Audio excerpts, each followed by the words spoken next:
Foi. Só lamento.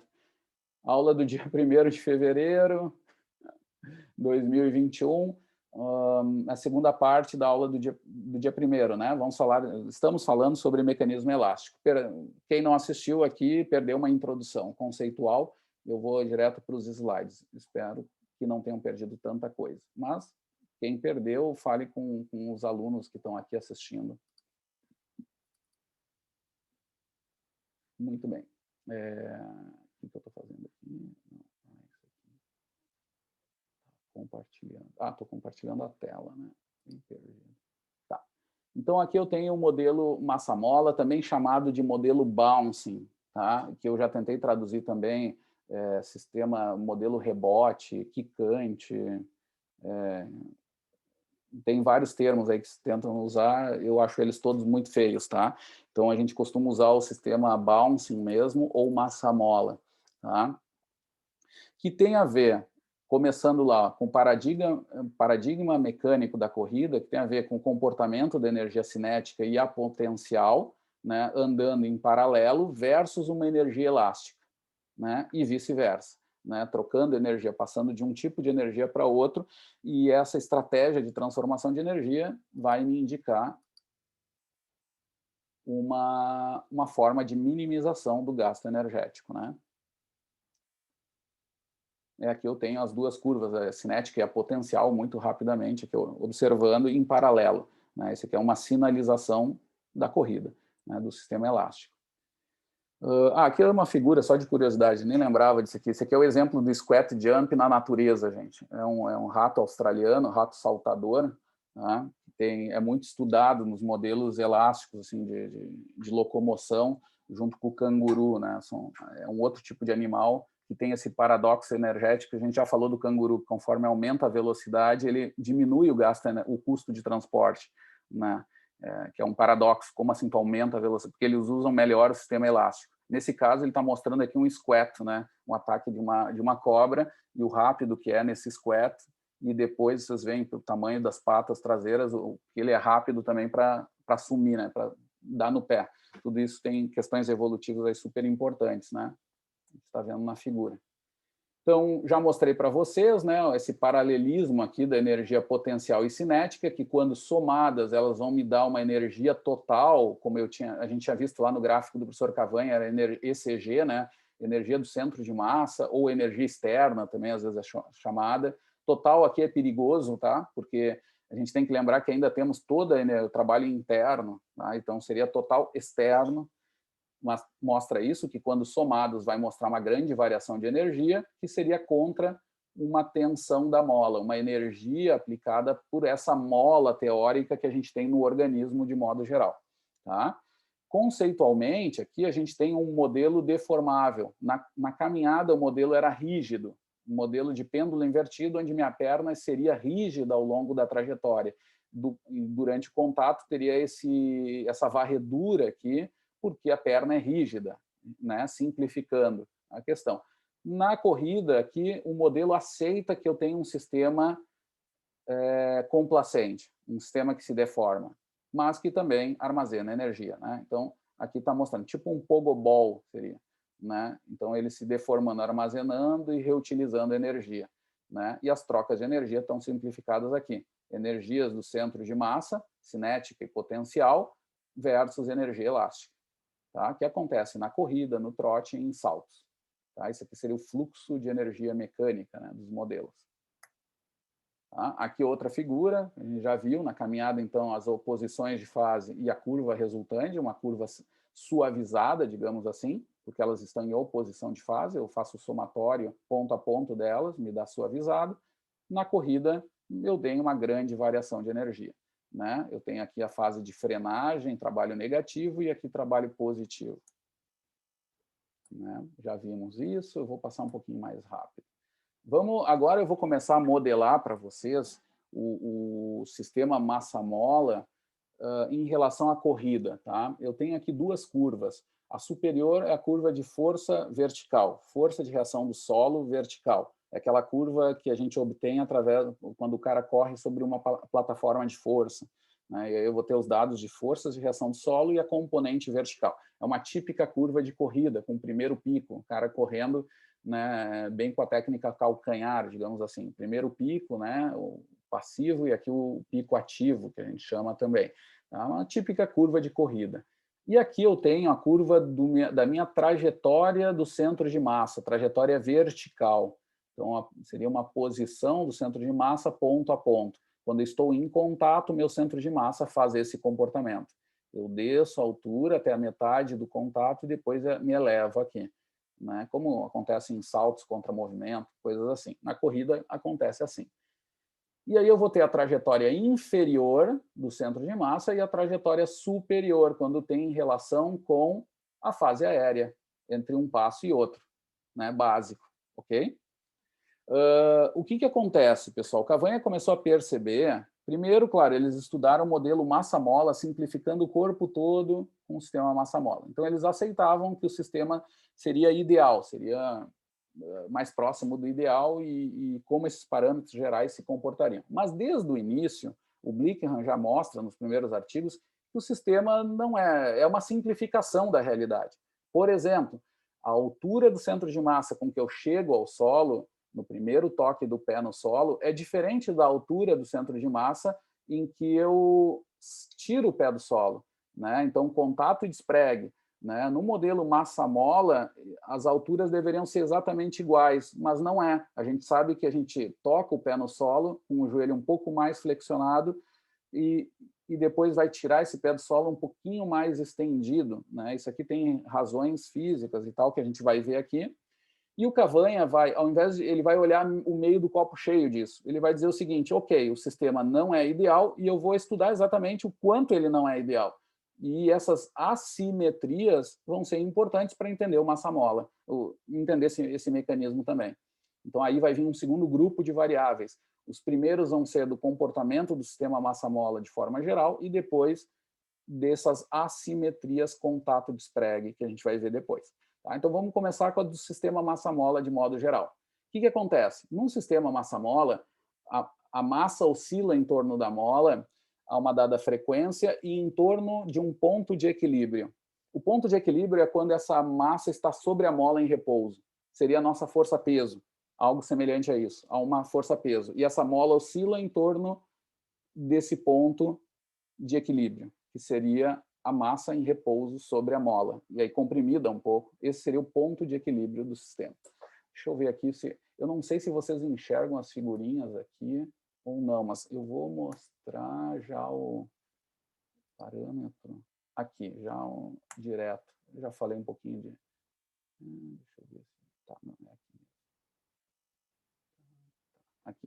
O que acontece, pessoal? Vocês estão vendo a figura ali da massa-mola oscilando? É um videozinho, é um gifzinho, né? Vejam que do lado dele tem ali em vermelho o TIAE, tá? Essa é uma mania minha italiana, TIAE, o tempo aéreo efetivo, tempo aéreo, e aqui em preto o TTE, ou seja, a minha mola oscila numa fase em contato efetivo, TTE, e vermelho, TIAE. Tá? O que acontece, pessoal? A analogia disso ao que acontece biomecanicamente durante a corrida, nós vemos aqui na curva de força, né? Eu vou dividir essa oscilação do meu centro de massa em duas fases, uma preta, uma vermelha, né? Que vai ser contato e fase aérea, né? Só que elas vão estar equilibradas não pelo tempo de contato e aéreo real. Não seria isso. Vai ser em torno dos pontos de equilíbrio desse sistema. Lembrando, o ponto de equilíbrio desse sistema é quando eu tenho a minha força-peso, quando eu estou em pé parado. É como se eu estivesse com minha mola carregada e essa seria a força no ponto de equilíbrio do sistema. Então, o que eu vou procurar fazer? Eu vou ver a força de reação do solo, que vai ser igual à força-peso. Aqui, vejam vocês que a unidade da força vertical está normalizada, está vezes peso corporal. Tá? E a gente sabe que na corrida eu tenho em torno de 2 alguma coisa, vezes peso corporal de pico de impacto, que é esse pontinho aqui. Tá? Só para lembrar de algumas variáveis de biomecânica que a gente viu nas aulas anteriores. Pois bem, quando eu tenho uma vez o peso corporal, ou seja, quando a força de reação do solo é igual à força-peso, aqui eu tenho um ponto de equilíbrio do meu sistema massa-mola. Aqui eu tenho o contato efetivo. Efetivo. Eu vou adicionar esse sobrenome. Tá? A gente aprendeu lá em biomecânica que eu tenho o tempo de contato, eu tenho a fase tempo de fase aérea, o tempo aéreo, né, de corrida, né? Agora, quando eu falo do sistema elástico, eu vou falar dos tempos de contato e tempo aéreo efetivos, tá? Vou adicionar isso, porque vai ser efetivo segundo o modelo massa-mola, tá? E é incrível, pessoal, que em velocidades de até 11, 12 quilômetros por hora, o tempo de contato efetivo e o tempo aéreo efetivo são exatamente iguais. Tá? Eu tenho uma similaridade desses tempos, tá? Nessas velocidades relativamente baixas de corrida, entre 8 e 12 km por hora, mais ou menos. Tá?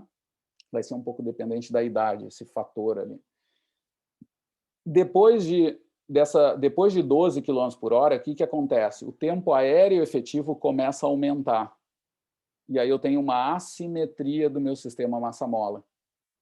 É como se a minha massa aqui não está presa no solo, ela se solta e, por eu ter produzido muita força aqui no meu sistema elástico, essa mola vai voar por ela não estar presa no solo. E aí o tempo aéreo vai ficar um pouco mais distante. Tá? Vai ficar um pouco maior. Isso acontece após os 11, 12, até 13 km por hora. Tá? Depende da idade e depende de outros fatores que a gente está estudando no grupo até. Está vendo se a pessoa aumenta de força, se isso muda esse ponto de quando ele deixa de ser simétrico e passa a ser assimétrico. Tá? Mas essa é uma das relações. Tá? Então, essas duas fases são muito importantes. A partir daqui, eu vou avaliar algumas coisas biomecânicas em contato efetivo e algumas coisas em fase aérea efetiva. Tá?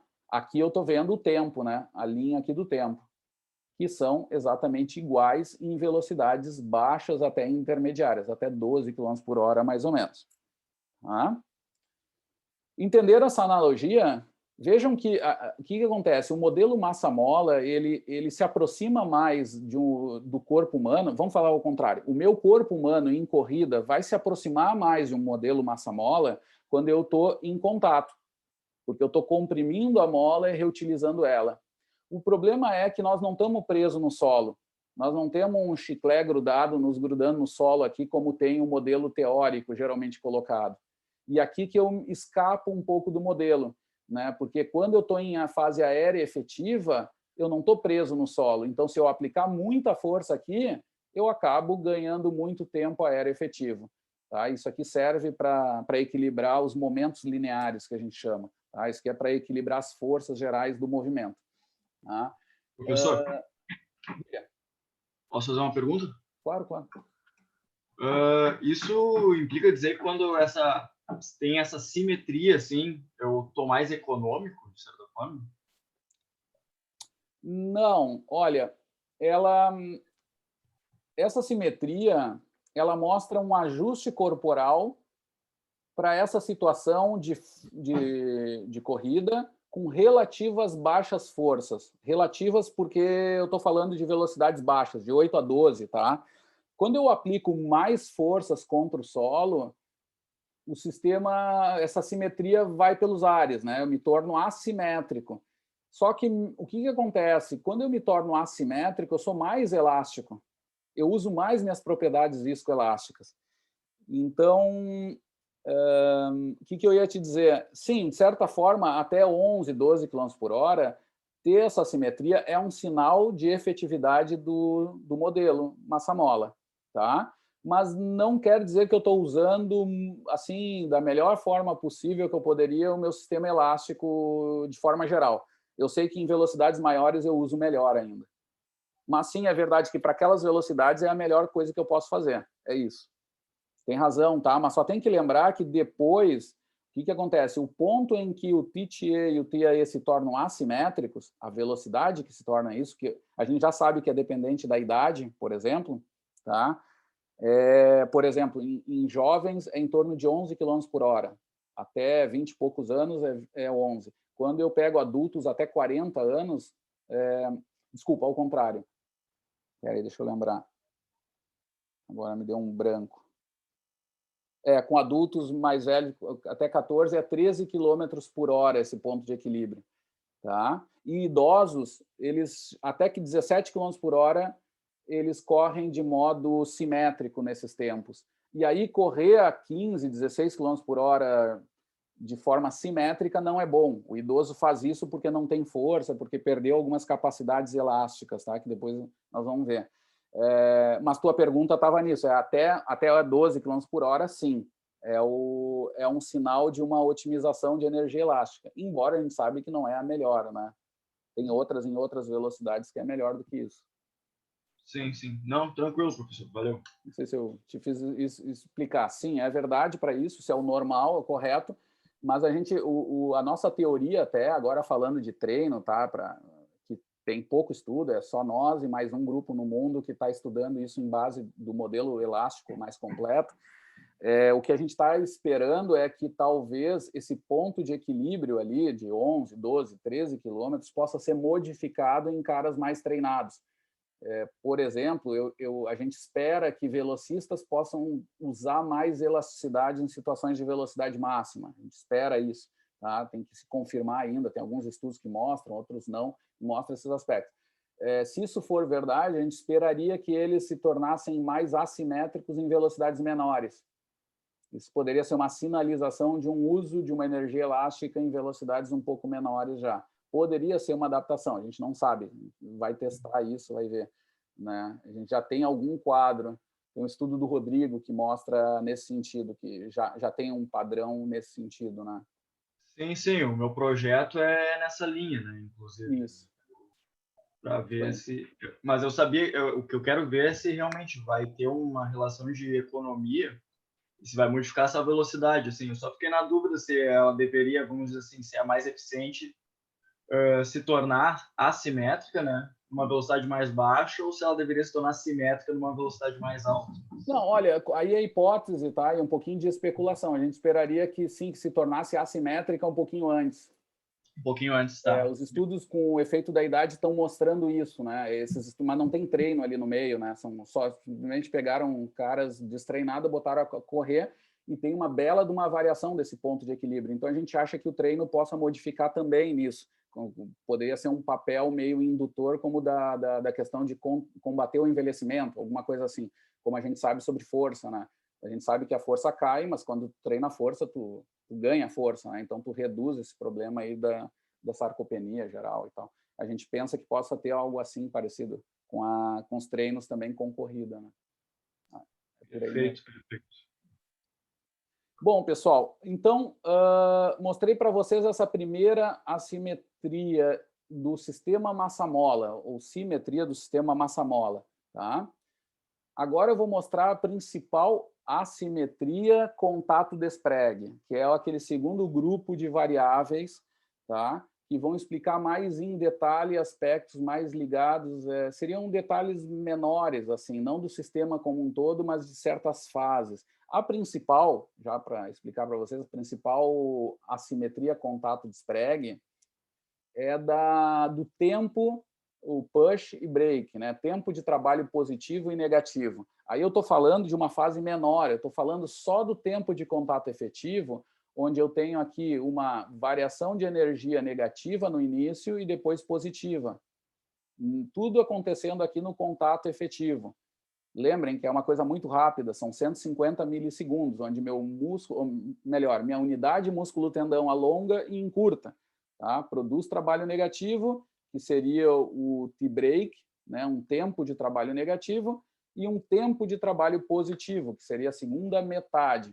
Até agora eu falei sempre isso como se fossem metades exatas, mas não é bem verdade. Elas variam um pouco, o tempo de uma em relação à outra. Não são exatamente 50%. Em dadas condições, sim, é isso que nós vamos ver agora. Só que aqui inverte em relação a outra assimetria. Em velocidades baixas, onde eu sei que geralmente sou menos elástico, porque eu preciso produzir menos forças e vou usar menos estruturas viscoelásticas. Vejam só o que acontece, tá? Que é mais ou menos até em torno de uns 13 quilômetros por hora. Tá? Mais ou menos parecido com o outro ponto. Nas velocidades baixas, eu sou assimétrico. O T-push é sempre maior que o T-brake.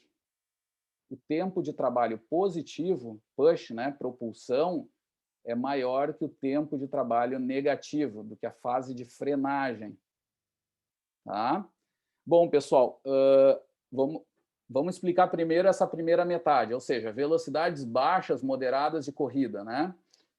Por que acontece isso? O Cavanha vai observar que essas diferenças de tempo coincidem com as maiores eficiências ao nível muscular de alongamentos e encurtamentos da fibra isolada. Tá? Ele tem uma série de estudos com o professor Haglund, né, onde ele vai observar que nas situações em que o meu push, o meu trabalho positivo é um pouco maior do que o trabalho negativo, são onde a eficiência do meu CAI, desse ciclo alongamento, encurtamento, e aqui sim, só muscular, ele está otimizado. Quando eles variavam os tempos dessa produção de trabalho fora dessa assimetria aqui, a eficiência caía. O maior uso de energia elástica era nessa situação. E isso aqui deu base para ele afirmar o seguinte: ele disse aqui, ó, que isso aqui obedece também à lei de Hill e obedece os estudos de eficiência muscular, do músculo isolado. Portanto, isso aqui mostra para ele, e agora está se confirmando, de que nessas velocidades, o principal responsável pelas mudanças de comprimento da unidade músculo-tendão são músculos. Tá? São músculos. E tendões não mudariam, porque as forças aplicadas nelas seriam relativamente baixas. Eu ainda estou em velocidades baixas de corrida. Tá? Mas chega a um certo ponto aqui, a mais ou menos 13 km por hora, onde esses tempos são iguais. Eu tenho uma simetria. Aparece a simetria dos trabalhos. E o que indica isso, pessoal? Isso aqui é uma sinalização, que está cada vez mais sendo comprovada agora diretamente, de que nessas fases aqui, a partir de 13 km por hora, a maioria das minhas unidades músculo-tendão operam onde apenas ou principalmente tendões deformam.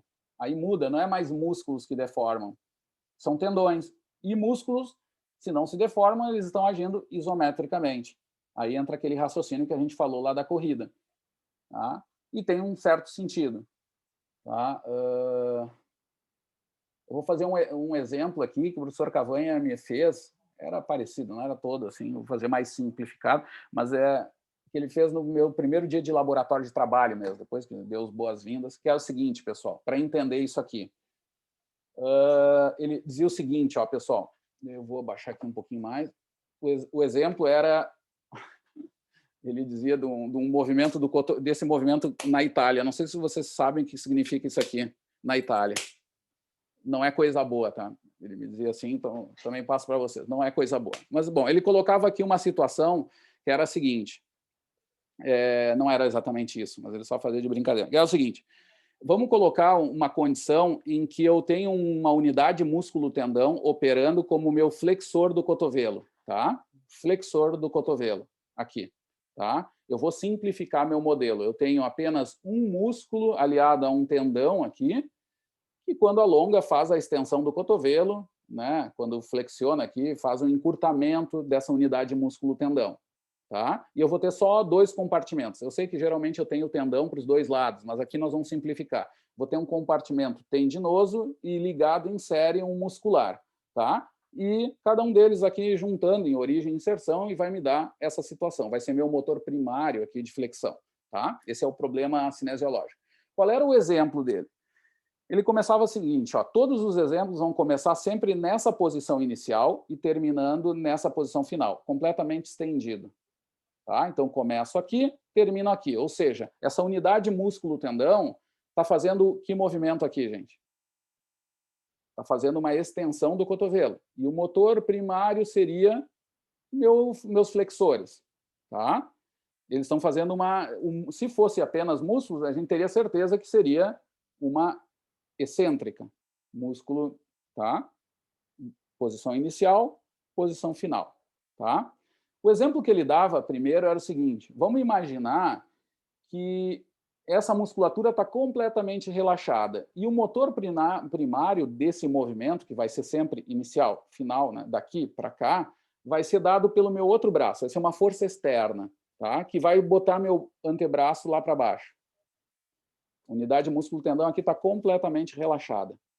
Primeira pergunta que ele fez para mim, que eu faço para vocês, é o seguinte: sabendo que dessa posição para essa aqui, a unidade músculo-tendão aumenta, né, a distância dela aumenta, por isso que a gente chamaria de uma excêntrica, né? Aumenta. A pergunta dele era a seguinte: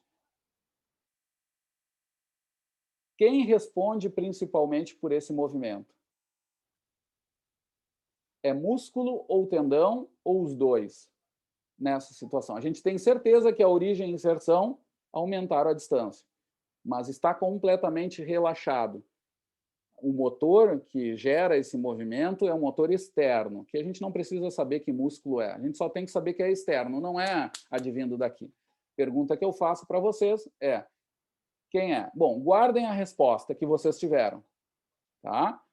Só tem 3 possibilidades: ser músculo, tendão ou os dois, tá? Mas teria que mudar, porque a unidade músculo-tendão partiu de uma posição para outra, tá? Bom, aí o que ele fazia no exemplo? Mas agora, digamos que colocamos peso nessa mão, tá? E agora eu tirei esse braço e agora quem opera o movimento é realmente os flexores, tá? Ou seja, tem a musculatura flexora ali, a componente muscular está ativa, porque está controlando o movimento. Vamos aceitar que é sempre em velocidade constante, para simplificar o modelo, não tem situações de aceleração, nada, tá? Mas a gente sabe que o motor é esse.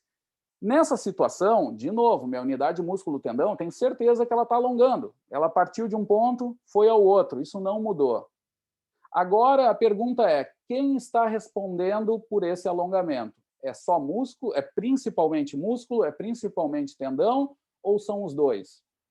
Alguém tem que estar alongando, porque estão ligados em série. E eles vêm de uma posição para outra, então alguém tem que alongar nisso. O que ele dizia? Conforme... quando tem uma carga leve, é fácil responder isso, tá? Tem uma resposta certa. Se vocês não acertaram depois, podem perguntar, tá? Mas a resposta é a mesma da primeira pergunta, tá? É a mesma, tá? Tem uma resposta certa que é base de mecânica de tecidos biológicos básico, tá?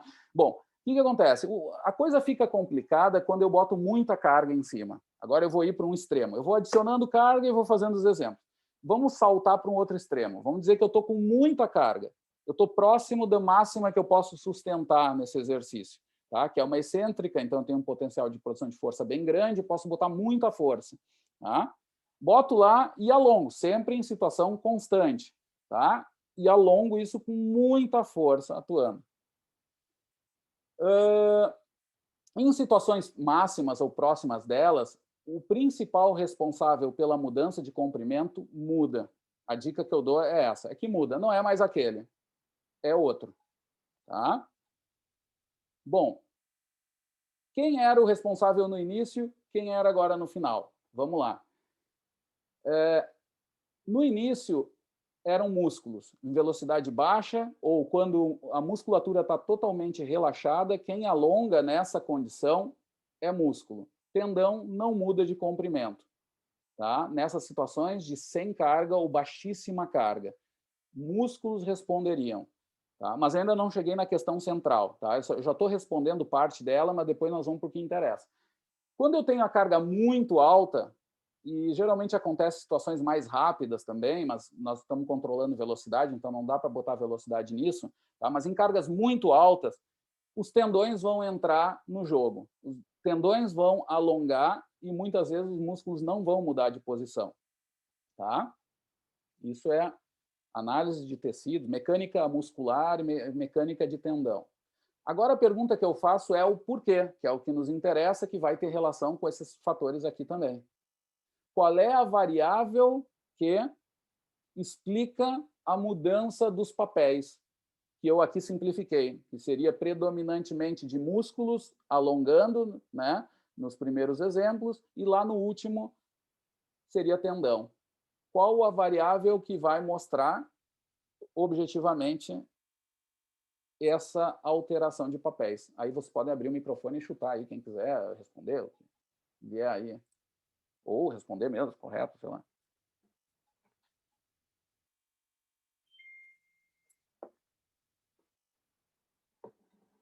Calma, gente. Vão um de cada vez. Façam fila. Senão dá bagunça.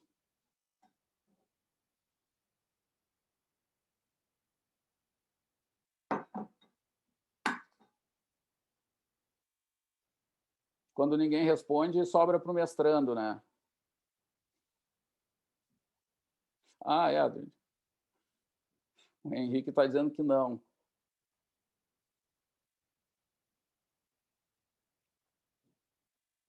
O que vocês acham, gente? Que variável que poderia justificar, do ponto de vista da mecânica muscular, essa mudança?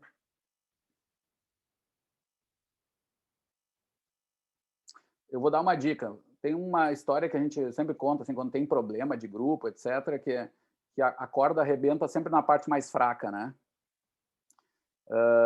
E é verdade isso, né? Então, a máxima tensão que uma estrutura pode suportar é aquela onde é mais fraco o ponto, né? Porque vai arrebentar ali, não adianta tu ter o resto muito forte, né? A mesma coisa é para esse problema aqui.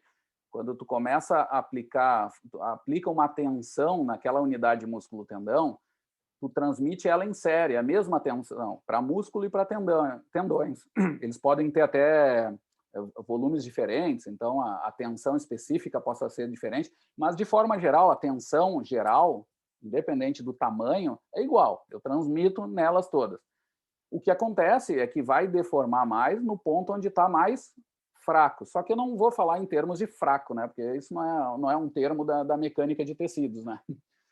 Tem outra variável que vai explicar isso, né? O porquê que eu começo a deformar músculo quando está mais relaxado, qual é a variável que vai estar mais baixa no músculo do que no tendão, a ponto de deformar o músculo, e não o tendão nessas cargas baixas ou quando ele está em repouso, né? Quando eu faço um alongamento sem carga, sem tensão nesse músculo, está relaxado, é a força externa, né? Um alongamento passivo lá. Qual é a variável, gente? E eu já falei dela. É a rigidez? A rigidez. A rigidez. Que a rigidez trata dessa relação, da aplicação de força e o quanto deforma esse tecido com essa aplicação de força, né? Então, se eu aplico muita força e deformo muito pouco, né, isso significa que a rigidez é alta. Tem uma grande rigidez, né? Nesse caso, o músculo tem uma rigidez abaixo da do tendão, por isso que é ele que alonga. Tá? Por quê? Aí vem a questão. Só que conforme eu fui mudando o exemplo, eu simplifiquei para ser mais rápido, mas o que eu fiz? Eu fui dizendo que a carga ia aumentando, a tensão ia aumentando. E aí vem a questão. Quando eu aumento a tensão, tenho que lembrar de uma coisa. Se eu mantenho controlado a temperatura, por exemplo, a rigidez do tendão não muda. O músculo, ele não é um tecido ativo. Tu não liga mais pontes de nada no tendão a mais com a carga maior. Agora, com o músculo, sim. Com o músculo, tu vai recrutar mais unidades motoras e para tentar vencer a barreira dessa contração, tu tem que aplicar mais força, porque agora o músculo está mais forte. Ou seja, a rigidez do músculo é altamente variável, vai ser dependente do nível de contração. E aí o que acontece? Nas cargas baixas, que é o que acontece em velocidades baixas de corrida, a rigidez de músculo é mais baixa do que de tendão. Então, quando tu sofre aquela força externa tentando alongar, vai se deformar mais músculo do que tendão. O músculo vai se ativar para controlar esse movimento, mas ele vai estar mais baixo do que de tendão, em cargas baixas. Agora, conforme eu vou aumentando a carga, vou aumentando a ativação, a rigidez dos meus músculos vão se aproximando da de tendão, até o ponto em que passa. Aí eu tenho contrações muito altas, né? Ativações muito altas. De novo, a rigidez de tendão não muda, mas a de músculo aumenta. E aí eu tenho a mudança da história, que são as situações de velocidades altas de corrida, mas nem tão altas. Vejam que acima de 13 km por hora começa a operar essas situações. E agora os estudos estão comprovando isso, que nessas situações o músculo está muito ativado, né? Então, tendão deforma, alonga e encurta e os músculos se mantêm isometricamente. Por que eles se mantêm isométricos? Porque nesse nível de contração eles têm uma rigidez maior do que de tendão. E, de novo, arrebenta ou deforma na parte mais fraca. Agora nós podemos aumentar o ditado. Não é que só arrebenta, também deforma no ponto mais fraco, tá? Ou menos rígido. E é isso que estão se vendo, vários músculos operando isometricamente, tendão alongando. E isso é bom, porque a informação de elasticidade, pessoal, aí vem uma grande confusão, que não é nada... Agora, por exemplo, um aluno nosso, o Rafael Grazioli, que está inscrito na disciplina, escreveu que está assistindo, tá? E me colocou uma questão sobre a rigidez. Mas não é o caso dele, tá? Mas geralmente o pessoal que estuda mecanismo elástico na ciência do esporte hipervalorizam a função da rigidez. E a gente tem que lembrar que rigidez não é sinônimo de elasticidade, tá? E às vezes, e por isso que tem tanto estudo que mostra coisas incoerentes, assim, a rigidez baixou. Por exemplo, tem um estudo lá que mostra que a rigidez de alguns músculos em velocistas é menor do que fundistas. E eles esperavam o contrário, porque eles achavam que rigidez tinha que ser quanto maior, melhor, para ter mais energia elástica. Não é bem assim, é mais complicado isso. O que é, sim, sinônimo de elasticidade em mecânica muscular, em mecânica de tecidos, é a histeresis de situações em que eu alongo e encurto um tecido, que é o que vocês estão vendo aqui. E já devem ter visto em alguma aula de mecânica muscular ou biomecânica geral, de lesões, etc. Tá? Quando eu alongo o tendão aqui e encurto ele, vejam que a parte do encurtamento vai por baixo, porque há uma dissipação de energia entre o alongamento e o encurtamento. Eu sempre perco um pouquinho de energia. E essa areazinha entre essas duas linhas é o que a gente chama de histereses, que é dissipação, é mostrar assim, que o meu sistema não é elástico perfeito. Tá? Quanto maior histereses, menor elasticidade. E o tendão tem pouquíssima esterese, tem em torno de 7% de esterese. Significa que quando ele se alonga e eu encurto, eu uso a energia, né, do que eu peguei lá durante o alongamento, eu só perco 7%. Eu uso 93% da energia que eu armazenei. Tá? O tendão é um bom elástico, resumindo. Músculos baixa pela metade, a esterese é de 50%. O que eu armazeno de modo elástico durante o alongamento, eu uso apenas 50%. Por isso que não é tão bom fazer alongamento e encurtamento de músculos. Por isso que nosso sistema locomotor, quando precisa ter mais energia, ele usa mais tendões. Tá? E, indiretamente, eu observo isso olhando essas curvas de tempo de trabalho positivo e negativo. Quando eu estou simétrico nos tempos de trabalho de T-push e T-break, eu sei que estou tendencialmente, aqui eu tenho que fazer um discurso genérico, né? Predominantemente, minhas unidades, músculos, tendão, propulsoras, né, que são extensores de quadril, joelho, flexores plantares, estão operando isometricamente ao nível muscular, e são tendões que estão respondendo. Enquanto que aqui são mais músculos, por causa da rigidez específica para cada tarefa. Tá? De novo, por exemplo, idosos vão ter essa assimetria por mais tempo, em maiores velocidades.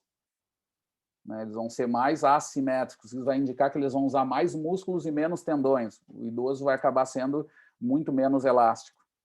Né? É uma mola cansada, nhac, nhac, nhac, e o jovem é tum, tum, tum. Melhor, mais pedagógico do que isso não dá. Muito pedagógico. Muito bem, pessoal. Esses são os dois parâmetros principais. Depois disso, tem várias outras variáveis que explicam em detalhe alguns aspectos. Tá? Deixa eu mostrar aqui. Um indicador, por exemplo, da efetividade do sistema elástico, gente, é a própria eficiência mecânica. Tá? Em várias situações, ela pode ser um indicador, também indireto, mas que é interessante mostrar. Em algumas situações já nos mostrou evidência nesse sentido. Tá? No estudo do Rodrigo, da Rosa, mostrou, por exemplo, isso, que maiores eficiências indicaram que eu tinha mais trabalho de tendão ali em jogo, e eu tinha um sistema elástico um pouco maior. Tá? Porque o que acontece, gente? Temos que lembrar o seguinte, a eficiência mecânica é dada por, lembrando, é uma divisão, né, de trabalho mecânico produzido dividido pelo custo metabólico gerado. Tá? O custo metabólico gerado, eu sei que é apenas uma energia advinda da contração muscular, eu tenho certeza. Tá? A parte de cima do trabalho mecânico eu não tenho certeza. No trabalho mecânico eu sei que parte na corrida é feito por músculos e parte é feito por tendão. E eu não sei o quanto é, mas em algumas situações eu sei que quando aumenta a eficiência é porque eu gero mais trabalho para um mesmo ou menor até quantidade de energia metabólica. E isso vai se aumentar essa eficiência, isso é um sinal de que eu estou usando mais tendão. Tá? Em algumas situações a gente pode usar isso.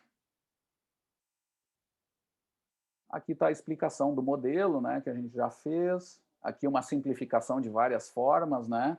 Poderia ser ligado a uma bola quicando, né, onde eu deformo a bola e restituo essa energia, né? E isso num sistema massa-mola também seria observado. E aqui as energias do corpo, né, onde eu gero muita energia do centro de massa e depois lá eu perco muita energia e depois gero aqui muita energia, trabalho positivo aqui nessa fase de subida.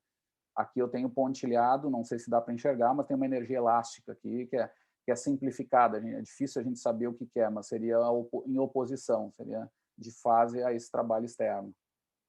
Tá? Deixa eu mostrar para você só, então, o sistema massa-mola tem a ver com isso. A rigidez vertical é um fator, a rigidez de perna ou rigidez vertical, que indica a mesma coisa, assim, é bem semelhante o significado, tem a ver com essa rigidez do sistema, tem a ver com a força máxima dividida pelo deslocamento vertical máximo, é uma rigidez geral desse corpo. Tá? Mas, de novo, o pessoal se engana bastante, achando que rigidez é sinônimo de elasticidade, e não é. Tem situações, por exemplo, do envelhecimento, onde a rigidez não mudou. Muitas vezes se altera toda a mecânica para manter uma certa rigidez. Né? Então, olhar só a rigidez é muito perigoso. A gente está olhando só a ponta do iceberg do fenômeno. Tá? Deixa eu mostrar aqui. Aqui tem uma outra figura do contato de Sprague. Não sei se vocês estão vendo o gráfico embaixo com as setas azuis, deixando assim. Dá para ver, porque eu botei as carinhas de vocês em cima, não sei se depois na gravação. Deixa eu botar para cá. Tá. Aqui eu tenho, então, ó, o contato e o despregue. Né? Vejam as forças aqui atuando. Olhem o que acontece com as energias. Aqui eu tenho em azul e vermelho, essa curva aqui, uma parte de cima azul fusquinha aqui, azul forte, energia potencial. Tá? E aqui em verde, energia cinética. Então, daqui eu calculo vários parâmetros. Por exemplo, deslocamento aéreo em fase up, trajetória para cima, né? Fase aérea efetiva down, quando meu corpo cai aqui. Toda essa fase aqui é o deslocamento aéreo efetivo em fase down. Depois, contato efetivo, que é quando eu aumento as forças de ação do solo, são maiores do que a força-peso, né? Tá? E aqui eu vou mostrar para vocês uma... Deixa eu ver se eu tenho essa curva aqui. Interessante. Então, aqui tem uma outra simplificação das variáveis, TTE, TIAE, que a gente usou no artigo do Rodrigo, e o T-break e o T-push, que é a curva de energia mecânica externa. Os tempos, esses calculados aqui. Tá?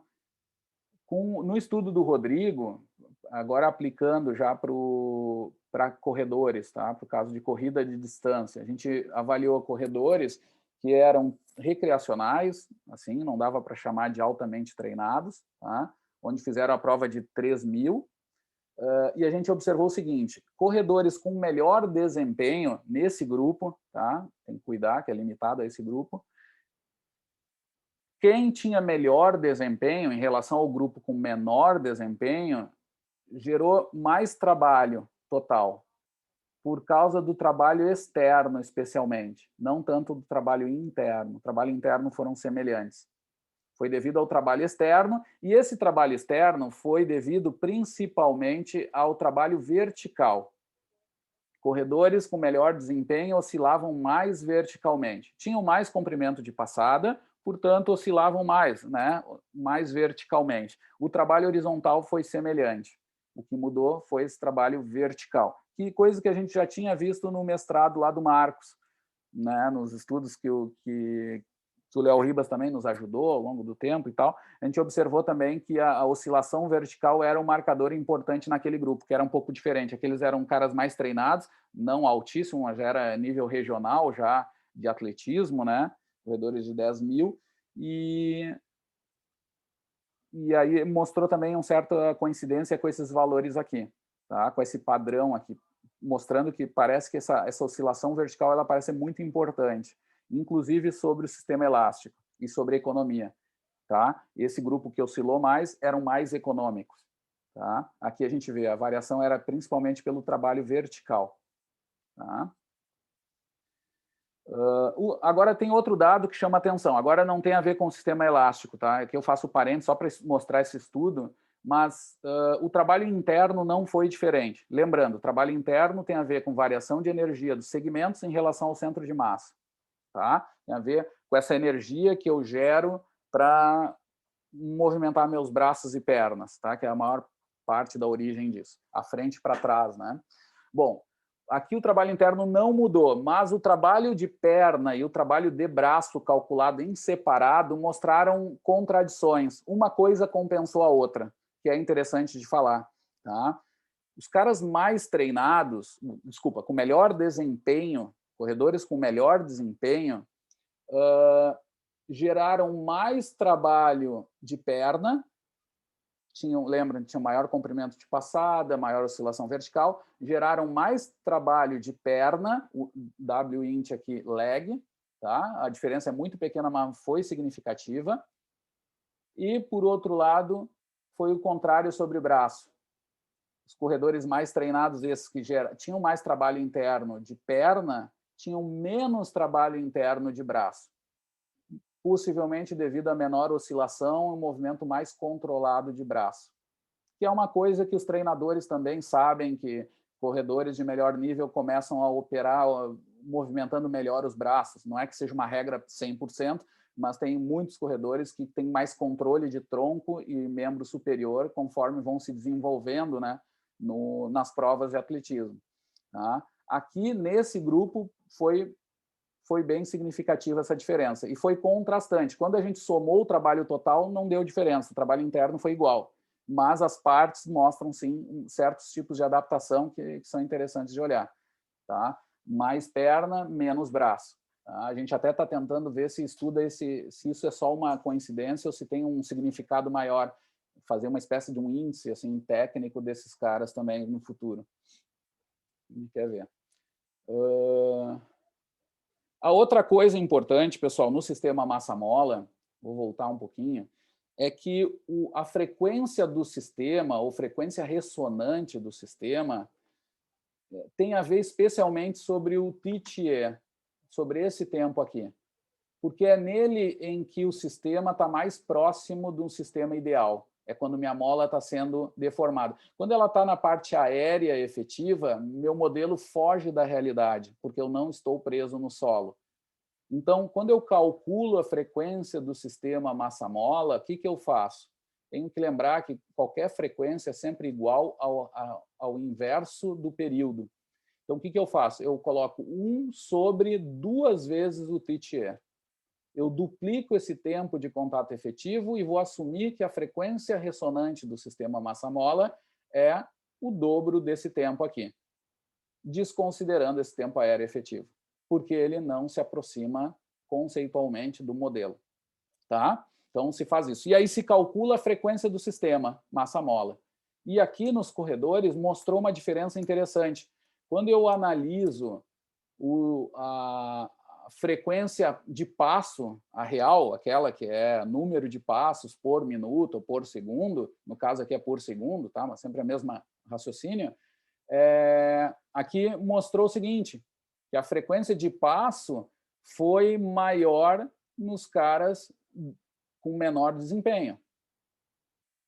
Com menor desempenho. Os caras com maior desempenho tinham a frequência de passo menor, né? Compensavam com comprimento de passo maior. Tá? Mas a frequência do sistema inverteu. A frequência ressonante do sistema massa-mola é maior nos caras mais treinados. Isso mostra que a frequência de oscilação do sistema massa-mola, que tem a ver com o TTE, só o tempo de contato efetivo, não o tempo de contato todo real, só o efetivo para o sistema massa-mola, ele é maior, né, nesses caras mais treinados. Ou seja, quando eu olho as variáveis segundo o sistema massa-mola, eu consigo perceber parâmetros que eu não observo com a biomecânica tradicional. Tá? E isso aqui tem reflexo sobre a energética. Uma frequência do sistema ressonante melhor mostra uma eficiência melhor do sistema elástico. Tá? Mas vejam que se eu olhasse só a frequência de passo, eu olharia essa variável ao contrário, inclusive. O fenômeno da frequência. Né? Tá? Bom, aqui outra é a economia de corrida, que os caras mais treinados, né, que são as barras aqui em escura, ao longo da prova de 3.000 foram mais econômicos. Tá? De novo, aqui isso aqui mostra, quando eu olho o consumo de oxigênio, que é potência metabólica, vejam que aqui engana, né? Durante a prova, os mais treinados tinham uma potência metabólica maior. Isso é um sinal de que eles estavam com o motor aquele melhorado. Lembra que eu falei lá da potência crítica? Provavelmente eles conseguem ter um motor mais potente. O cano ali está mais aberto, mas não é só isso. Também a economia, ou seja, com aquela energia, o que eles fazem por metro percorrido é melhor também. Só que tem que cuidar. Se eu fosse olhar para a economia só pelo VO2, eu poderia me enganar, eu poderia inverter, dizer que os mais treinados são menos econômicos. As barras pretas aqui são os mais treinados, são os melhores desempenho, não é mais treinado. Isso com o Rodrigo, eu peguei no pé dele sempre e eu acabo esquecendo. Não, mas os caras com melhor desempenho têm um VO2 maior, mas não indica que são menos econômicos.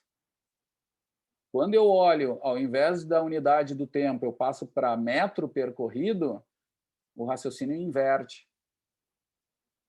O custo de transporte, que é a variável explícita de economia, mostra que os mais treinados, os melhores desempenho são mais econômicos, gastam menos do que os mais lentos, menor desempenho. Tá? Isso aqui mostra, de novo, a importância de se avaliar o custo de transporte como medida direta. Especialmente porque essa variação desse gráfico para esse? É que as velocidades estavam diferentes. Os caras com melhor desempenho estavam mais rápidos. Então, embora tenha uma potência maior aqui, por minuto eles andavam mais. Então, a economia eu vou conseguir enxergar ela por metro percorrido diretamente. E aí, se eu tenho velocidades diferentes, não tem problema, é só olhar o custo de transporte. Aqui está a economia. Claramente, gastam menos do que os mais lentos.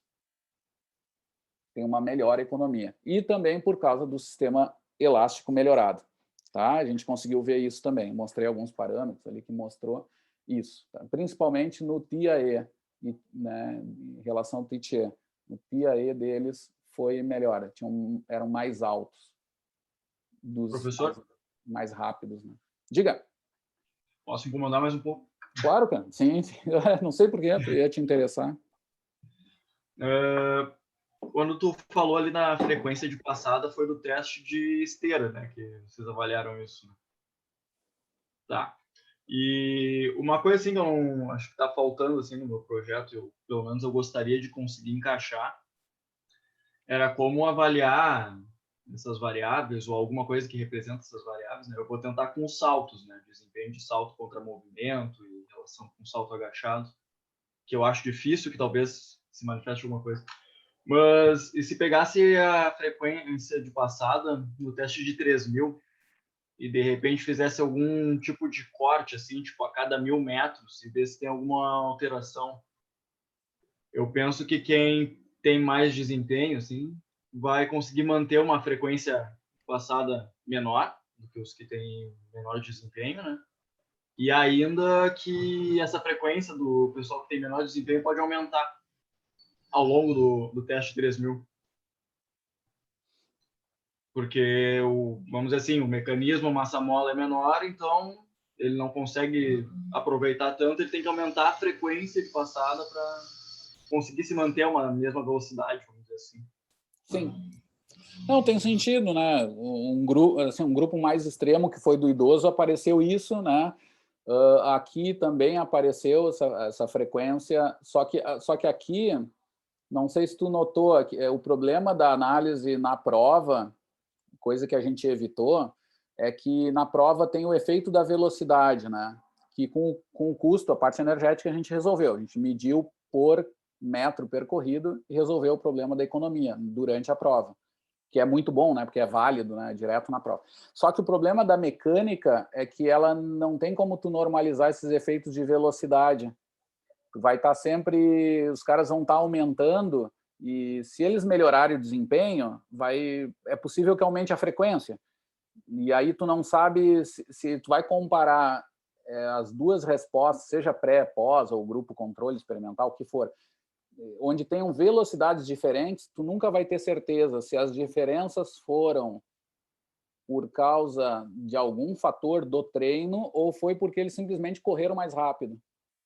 Esse é o problema com a prova de analisar esses parâmetros mecânicos. Tu vai estar nesse cobertor curto, tá? Que tu poderia dizer o seguinte, então bota eles tudo na mesma velocidade, mas para desempenho não adianta, porque aí tu quer saber o desempenho, né? Então, não adianta. Esse é um problema. Com o Rodrigo, a gente resolveu fazendo esse design de várias velocidades em torno. Fizemos várias velocidades para poder falar da mecânica de corrida de modo geral. Aí a gente tinha um quadro geral do atleta. Deu um trabalhão, né? Claro, a mais, mas deu. Agora, eu não entendo no teu caso por que tu não usa esse design. Eu até achei que tu ia. É mais fácil também tu adicionar essas avaliações. Eu sei que dá, claro, mais fácil não, né? Dá um trabalhão, mas tu tem à disposição, né?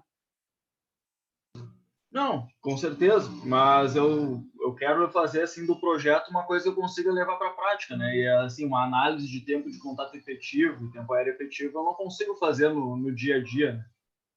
Não sei, mas é isso que eu te digo. Aqui a gente teve certeza que esses caras estão mais, mesmo não sabendo exatamente o que eles fizeram naquela prova de 3.000. Mas com o revisor, assim, a gente conseguiu justificar isso, dizer, olha, esse grupo, quando faz a prova de 3.000, tem um tempo aéreo efetivo maior, ele tem um trabalho mecânico maior, mesmo não medindo direto nos 3.000, né? Mas tu entende? Porque o teu raciocínio o contrário, tudo bem, eu vou ver só na prova. Sim, mas se tu não conseguir falar nada da prova, também não adianta. Tudo bem, melhorou o desempenho. Tu pode fazer as duas coisas. O Rodrigo fez isso, fez a prova e fez a análise mecânica mais controlada, né? Sim. Assim, assim, só para te dizer, sinceramente, acho difícil conseguir explicar. Tem maneiras de calcular, né? Tem um modelo do Mohan mesmo, até tem saídas, não tem problema em dizer, tem essa saída, só que ela traz muito problema, que ela vai tentar calcular um modelo elástico só com tempo de contato e tempo aéreo. Teria que medir isso na pista, tá? Que não é difícil, dá para fazer. Mas mesmo assim, tem recebido muita crítica, porque imagina tu imaginar todo o modelo massa-mola só pelos tempos de contato e tempo aéreo. Eu mesmo mostrei nesse estudo do Rodrigo que tem erro tu fazer isso. Entendeu? O jeito, só medir tempo de contato, tempo aéreo, tu esconde fatores. A própria frequência do sistema ali mostrou isso. Se tu analisar a frequência de passada, tu vê só o tempo de passada. Só que se tu não considerar exatamente o tempo de contato efetivo, tu não sabe exatamente a frequência do sistema massa-mola. Inclusive, pode ser, o resultado que pode vir dali pode ser o contrário até. Só para te colocar, vai ser difícil, mas vamos pensar mais nisso. Mas hoje eu te diria que seria difícil estimar esses parâmetros, assim. Agora, o que dá, tu falou de outra coisa. Aí sim, tem os saltos que tem estimativas que o pessoal usa. Aí, mas é a mesma história que tu falou. Tu diz, mas na corrida eu quero uma coisa prática. Sim, mas saltos, vai me desculpar, mas saltos é bem mais longe do que botar os caras para correr na esteira, entendeu? Não, De com novo, eu certeza. acho que tem sentido e dá para dizer alguma coisa assim. Mas se tu quer ver o teu discurso da prática, não fecha, porque seria melhor botar os caras para correr na esteira, pelo menos, né? É Sim, um sim. pouco mais próximo do que saltar. Né? Não, te entendo. Agora, não é só isso, cara. Eu acho que o grande problema não é isso, é ver se o teu modelo ele é capaz de mostrar algo que te dê uma segurança. Por exemplo, que pode aparecer no salto, entendeu? Mas talvez não é tão específico, mas pode ser que apareça. E aí tu pode defender que isso é transmitido para a corrida. Se eles são mais elásticos ali, para a corrida vão ser mais. Também não é o fim. Teria que ver bem que tipo de grau de diferença vai dar, tamanho de efeito, essas coisas, para poder ter mais certeza. Muito bem. Bom, gente, mostrei várias coisinhas, né? Aqui tem algumas questões que a gente está querendo estudar ali, que é o caso mesmo a gente está pensando, assim, né, geral, o Guilherme mesmo ali, está querendo estudar, que são esses fatores com mais detalhes, né? Por exemplo, a gente quer ver sobre um treino específico de forças excêntricas, como isso pode alterar a mecânica, né? Esses aqui são os resultados, mas o que a gente quer ver também no futuro, né? Com ensaios clínicos randomizados mais controlados, né? Melhor delineados, definir efeitos de força, né, que no caso ali até força excêntrica, né, como a gente quer ver com o Léo, aspectos de coordenação intersegmentar sobre isso, né, e o downhill versus uphill, né, que tem a ver também com o estudo do Léo, de certa forma, né, essas questões. São treinos específicos no modelo massa-mola, como se alteram tudo isso que eu mostrei para vocês. O do Rodrigo não tem treino, né, do Rodrigo foi um estudo observacional, só comparou caras com melhor desempenho e menor, mas a gente não sabe bem o efeito disso controlado na pessoa, né? A gente sabe que sempre tem a história do, mas será que não é genético? Será o quanto é? Bom, a gente, se conseguir fazer isso com treino, a gente vai ter mais certeza. Deixa eu mostrar para você só um gráfico do meu estudo do doutorado, era entre jovens e idosos, tá? Os idosos estão aqui sempre em cinza, tá? Aqui, por exemplo, é o trabalho mecânico na externo bem mais baixo no idoso, mas o interno maior, ó. Eles têm uma frequência de passada muito maior. Aceleração vertical maior do jovem, né? Tem mais impacto. Mas o que eu queria ver é mais à frente. Aqui a simetria de push e break, né? No idoso é maior, eles são mais assimétricos. Mas aqui, ó, aqui é o idoso e o jovem a 4 km por hora, aquela corrida semi-estacionária. Vejam que o jovem tem esse pico de energia cinética aqui bem definido, tá? 2 ondas bem definidas. Olha, o idoso não tem, tá? A 10 km por hora. Mas olha que chama atenção, ó. A 17 km por hora, imaginem, a gente botou idosos com mais de 70 anos destreinados, os velhos que tiveram muita dificuldade, mas correram a 17 km por hora, é uma loucura, era só a 40 metros, tá? Quase matamos a velharada lá do laboratório que eu trabalhava, que era o que mais tinha, era velho, né? Então foi fácil de achar a amostra. Mas olhem que interessante o seguinte, ó, essa curva em azul fusquinha aqui é energia potencial, tá? Isso aqui tem a ver com a fase aérea, ou seja, no jovem tá claro aqui, ele tirou o pé do solo, a cor azul fusquinha significa quando ele tirou, é a fase aérea real, quando ele tirou o pé do solo. Essa fase azul escura é a fase aérea, aquela em que o pé ainda está em contato com o solo, mas a força está abaixo da força-peso. Ou seja, o azul fusquinha significa aérea real mesmo, não tem nenhum pé em contato. Tá? E é o que a gente espera. Olha, vejam o ponto de altura, né? Aqui está mais alto do que na descida. Aqui na descida, quando cai e apoia, ele cai com o joelho mais flexionado. Então, o corpo vai estar mais baixo. Por isso que está mais baixo do que aqui. Mas é o que a gente espera, é uma pedra subindo. Atirou, voou, fase aérea, caiu de novo. É um movimento balístico normal. Olhem no idoso, o idoso a 17 km por hora, o velho não consegue tirar o pé do solo até o ponto mais alto da trajetória. Ele só vai cair Vai ter uma fase aérea que vai ser curtíssima quando ele está no ponto mais alto da trajetória. Não sei se vocês imaginam isso na corrida. Mas são coisas que a gente não consegue olhar a olho nu, mas a gente percebe que é uma técnica muito mais cansada, né? Com frequência muito alta.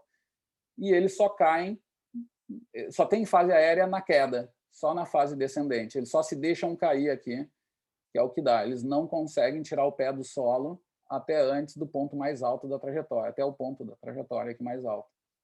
Tá? E não tem quase pico de energia potencial aqui, que mostra essa fraqueza e esse sistema elástico comprometido, digamos. E aqui não, aqui é uma mola mais parecida, salta, voa para cima e cai. Tá? Definido. A 17 km por hora, lembrem disso, não é pouca coisa. Então muda muito a mecânica de corrida nesses grupos, né?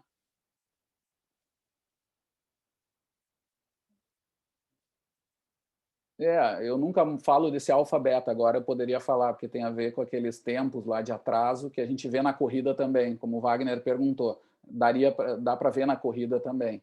Né? Aí o jovem vai estar mais próximo de um sistema elástico ideal do que o idoso. Tá?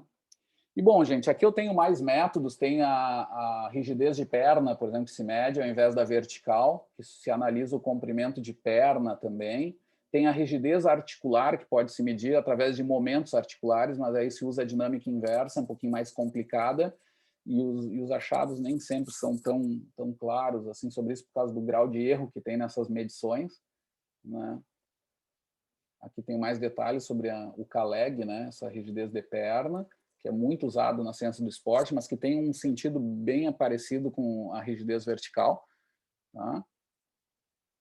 Aqui uma simplificação dos vários métodos para se calcular, né, a rigidez, uma revisão boa do Bruguel e Cronin. E é isso, pessoal. Aí fiz um apanhado aí de análise sobre essa mecânica de corrida, especialmente sobre o mecanismo elástico.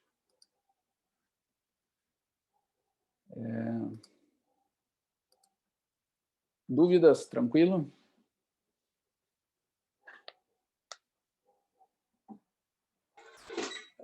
Esse score de 1 para o alfa e beta também funciona para caminhada, professor? Sim, só tem que olhar bem, tá? Porque mesmo o Cavanha já inverteu, tá? Eu não sei se vocês notaram, mas eu tentei falar rápido e ficar no conceito ao invés de ficar nas equações matemáticas. Mas tem vezes que os autores mudam o parâmetro de análise. Tem gente que usa só a mínima com a máxima de um, ou a mínima de um com a mínima do outro, e isso vai inverter totalmente o resultado, tá? Mas, como a gente conversou, sim, o que se espera na caminhada é que essa razão de alfas e betas sejam bem grandes. Tá? Dê um valor bem alto, como era do idoso ali correndo. Né? Isso seria dizer que o idoso é mais pendular na corrida, mas não tem sentido. Aqui a mensagem é que o idoso é menos elástico, né, do que o jovem. Ele está mais longe de um sistema elástico ideal. Né? Mas dá para usar sim para caminhada, é só olhar o inverso. Né? Ele explica melhor isso no artigo de 76? Não, sabe que no de 2020 ele deveria estar explicado, mas sim, ele depois explica, sabe onde? Eu dou a dica, assim, eu acho que é melhor o de 2002, o Cavanha 2002, ele explica em pormenor de onde vem o TPK+, de onde sai o alfa e de onde sai o beta, bem em detalhes. Mas, assim, ó, resumindo, é sempre isso, tá? Essa conversa da oposição de fase com máximas e mínimas, né? Na máxima de uma e na mínima dessa outra, né? Um é o alfa, o outro é o beta. É isso. Tá? E o que eu vou perguntar para vocês no final do semestre, se cair essa matéria, é qual é o significado conceitual disso.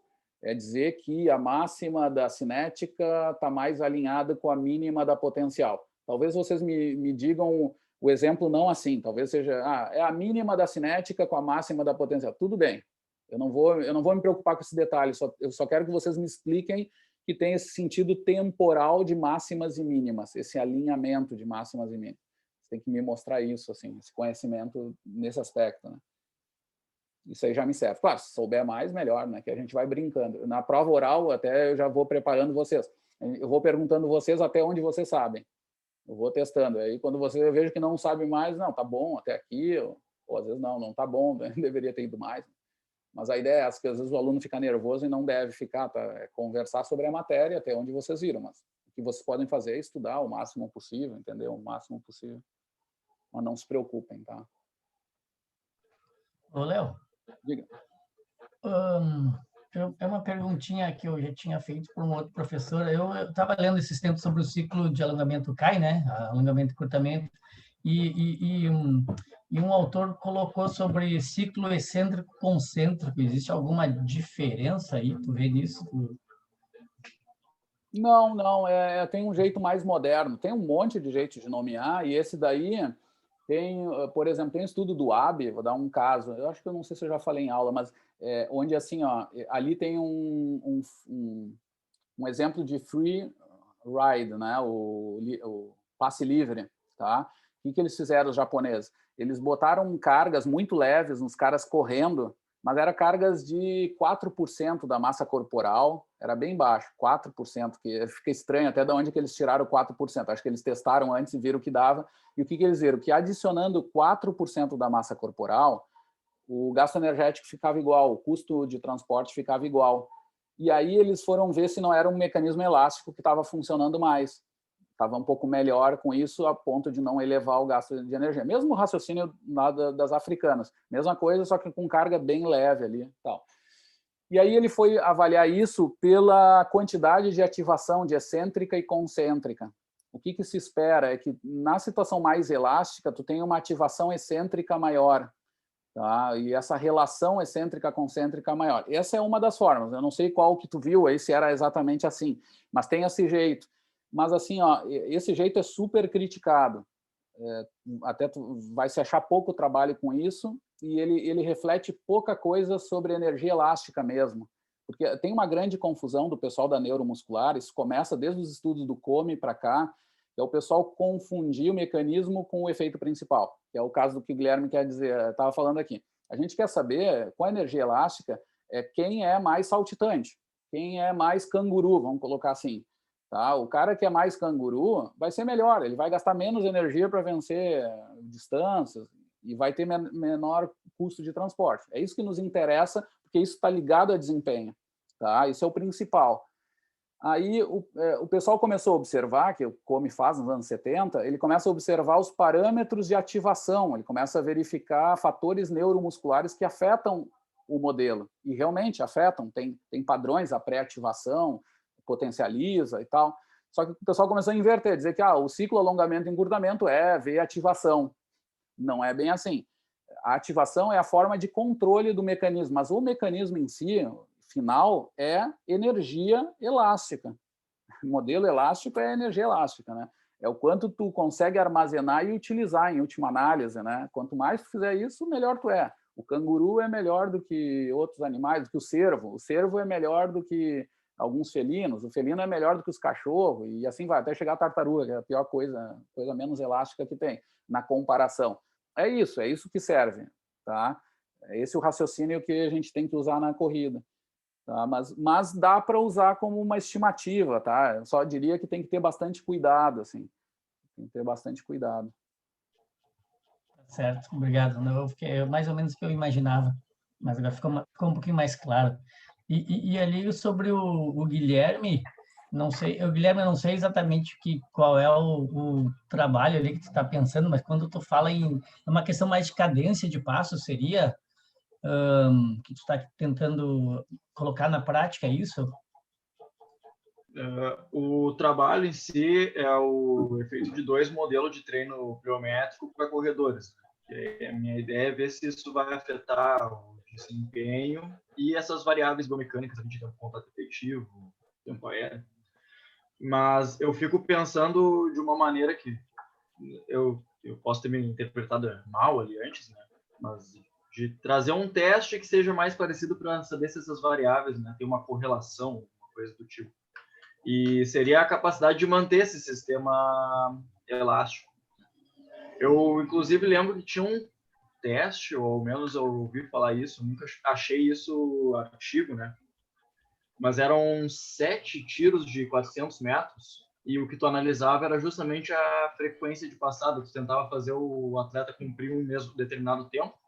Então, vamos dizer, ele dava a volta ali para 1,30 na pista, e ele fazia 7 tiros desses com um intervalo curto, e tu ia analisando a frequência de passada, porque quando ele tivesse, sei lá, aumentando a frequência em determinado ponto, ele estaria próximo do segundo limiar, alguma coisa assim. Era uma espécie de teste máximo. E eu pensei que isso poderia ser um indicador de fadiga, assim, né? Quando o momento que tu não consegue mais manter o sistema massa-moto, começa a fazer uma passada com mais força, né? Mais parecida com o velhinho ali correndo, de repente. E acho que como resultado aumentar a frequência de passada para um mesmo tempo, né? Uma velocidade fixa. Legal. Não sei bem, Léo, mas é bem legal, gente. Pode interagir aí, se vocês quiserem dar sugestões também. Só para, assim, só atualizando, assim, o que a gente chama de frequência de passada ou de passo, em alguns lugares eles chamam de cadência, tá? Então não tem diferença mesmo, assim, a menos que tenha um outro sentido a mais, assim, mas do que geralmente o pessoal chama, para nós é igual, é sempre aquela frequência de passada real, né? Diferente da frequência do sistema, que ali é um pouquinho mais complicado, tem a ver só com o tempo de contato efetivo, né? E para estimar isso é bem difícil, né? Como é difícil de avaliar isso na pista, né? Hoje, pelo menos, né? É mais difícil isso. Teria que ter plataformas de força na pista, que a gente já pensou algumas vezes, né, Léo? De ideia de querer comprar, instalar, mas nunca conseguimos. E ainda hoje está muito difícil. As medidas são muito complicadas, assim. Os potenciômetros, qualquer análise essas de acelerômetro, sensor inercial, estão muito distantes de repetir a força de reação do solo, assim, né? Para esses parâmetros, eu até digo para vocês, é muito difícil mesmo. Né? Xsense, por exemplo, não está longe de conseguir. Tem muito erro assim, para determinar centro de massa e trabalho externo. Né? Eu acho que ele para o Guilherme, por uma coisa mais prática, eu teria que entender um pouquinho mais do Guilherme, eu tenho uma certa dificuldade para entender as coisas. Mas se tu avaliar de forma mais individual, eu acho que até é possível fazer alguma coisa mais prática, né? Um pré e um pós, alguma coisa assim, né? Daí tu faz 2 testes parecidos, não sei qual teste pode ser usado, aí tem que pensar um pouquinho. Aí tu consegue avaliar, eu acho, alguma coisa dessa frequência de passada, e junto com a intensidade ou tempo que ele realizou determinado teste, eu acho que tu consegue ver a melhora de força, de força elástica, não sei, de uma forma mais prática, não sei, não vai ter um critério mais, talvez mais científico aí, né? Mais embasado, mas para a prática, às vezes, um pré, um pós, de forma individual, às vezes a gente consegue verificar essa melhora do atleta, né? Mas daí é bem isso, é individual a coisa. E sabe outra coisa também, Guilherme, que eu te dou de sugestão? Assim, é bem isso que o Léo falou, não desiste das perguntas porque falta equipamento, assim, né? Então dá para se aproximar de coisas, mas também a gente tem que lembrar, acho que até a sequência das coisas, também no nível científico, assim, por exemplo, além disso que o Léo falou, dá para tu fazer testes, então até esses de fadiga mesmo, algumas repetições, tem alguma validação em algum lugar para poder usar e tal. Tudo bem, faz isso com medidas bem mais indiretas, tu não vai ter tanta certeza da energia elástica, mas vai ter alguma estimativa. Mas, por outro lado, lembra também que, assim, eu que estudo bastante essa coisa de treinos, e essa tua questão de estudo, ela não está certa ainda nem sobre a situação sem fadiga, nem sobre o que realmente o treino esse pliométrico faz exatamente. Já se sabe algumas coisas, mas sobre esse mecanismo elástico, por exemplo, não se sabe bem ao certo. Sabe sobre potência anaeróbica, aquele VMART, o Kirolainen fez coisas mais sobre essa parte neuromuscular, né, ou de potência que ele chamava, mas a via elástica bem estudada não se sabe, mesmo sem a fadiga. Né? Então, também é interessante, às vezes, responder até as coisas mais essenciais também, que nem essas se tem tão clara. Por exemplo, eu espero que sim, né, com treino pliométrico, os caras melhorem essa via elástica. Agora, será que é assim mesmo? Talvez não, talvez seja pela via muscular mesmo, e a parte elástica não se altere. aí refuta a tua hipótese. Não sei se tu já tinha lançado ela, mas se tiver, e não é um problema, né? O que a gente faz na ciência é isso, né? É testar e ver. E isso já ajuda, porque se nem em fadiga arruma, já é um sinal de que, ó, sem fadiga, né? Melhora, né? Talvez com fadiga isso não seja tão importante, coisa assim. A questão da fadiga ali que eu comecei a levantar é coisas a mais, assim, né? Isso. O projeto ainda ele é responder essa pergunta primeira aí que tu falou, para ver se o efeito desse treinamento realmente vai influenciar nessas variáveis. Legal. Eu gosto de pensar que sim, né? Não, isso é bom, é bom. Não, e tem bastante material para justificar, especular sobre isso, e é isso que tu está fazendo, especulando que tu vai ver agora, tu vai testar realmente, né? Interessante. Outra coisa, pessoal, eu queria só fazer um parênteses, assim, não teria muito assunto, mas nós não vamos conseguir abordar, é que também a parte elástica na caminhada, essa é mais possível, tá? Quando a gente fala de pêndulo na corrida, é muito estranho, quase que não tem sentido mesmo avaliar só aquele alfa e beta, porque a gente olha o contrário só e deu, tá? Mas não é porque tem algo de pêndulo ali que importa para correr. Agora, o contrário é verdade. Quando eu penso no mecanismo elástico da caminhada, já desde os primeiros estudos do Cavanha, ele observava que a eficiência de caminhada em altas velocidades mais altas, que é a parte acima de 5, 6, 7 km por hora, a eficiência mecânica era superior a 25%. Já havia uma energia elástica ali. Tá? Ele já aceitava isso, embora ele dissesse que sim, o pêndulo é o mais importante, o mecanismo elástico aparece. E apareceu nos obesos, tá? Queria falar por causa do Helder, que eu sei que está estudando isso.